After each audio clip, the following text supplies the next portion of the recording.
Friends, welcome to my mini blog. ఇప్పుడైతే ఇదైతే part 2. అందరికీ నేను ఇంకా నా ఫ్యామిలీ నుంచి అందరికీ హ్యాపీ పొంగల్, హ్యాపీ ఇదంటే హ్యాపీ భోగి, ఇంకా హ్యాపీ సంక్రాంతి. పతంగిలు ఎగరేసిరా బాయ్స్?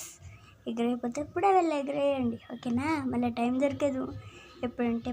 ఎప్పుడంటే అప్పుడు పడితే పతంగిల పండుగ రాదు.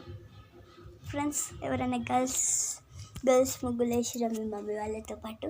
నేనైతే 3 వేసినాను ఫ్రెండ్స్. 3 ముగ్గులు అయితే వేసినాను, చూపిస్తాను. అట్లనే ఎవరైనా గాజులు పెట్టుకోకపోతే ఇప్పుడు వెళ్ళి పెట్టుకోండి. సంక్రాంతికి పెట్టుకోవాలి కదా, అవునా కాదా? మీరే చెప్పండి, అవునా కదా? నడువుండి బయట నా ముగ్గులు, ఇంకా మా మమ్మీ వేసిన ముగ్గులు, ఇంకా మా తమ్ముడు వేసిన ముగ్గులు కూడా చూపిస్తాను మీకు. పండిపోతుంది. ఇది మా మమ్మీ వేసింది ఫ్రెండ్స్.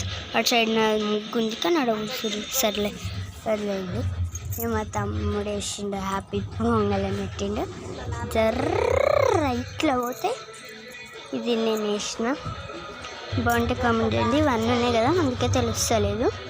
అండ్ నెక్స్ట్ ఇట్లా వెళ్తే హ్యాపీ భోగి చూడండి. హ్యాపీ భోగి చూడండి ఫ్రెండ్స్. ఇవన్నీ కట్టెలు, అది మొత్తం మంట. నేనే టెక్నిక్గా ట్రై చేసి అట్లా వేసిన. ఇట్లా పోతే మా పెద్ద నాని అని చెప్పినాను కదా, చూడండి. ఇది ఆమె వేస్తుంది. మా నాన్న అని చెప్పాలి కదా, చూపిస్తాను, ఆగండి. హలో, 3 ముగ్గులు వేసింది మా మన్మరాలు వేసింది. హలో, ఇంకొక ముగ్గు మీద మంచం వేసుకొని కూర్చున్నాం. మా ఒక్కొక్కటి ముగ్గు చూపిస్తలేదు, 2 ముగ్గులు చూపిస్తాను.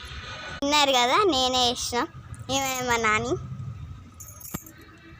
ఓకే ఫ్రెండ్స్, బాబా ఫ్రెండ్స్, ఇష్యాలు ఉంటాం. మళ్ళీ దోస్తులు అందరికీ 1 సెకండ్ హ్యాపీ సంక్రాంతి.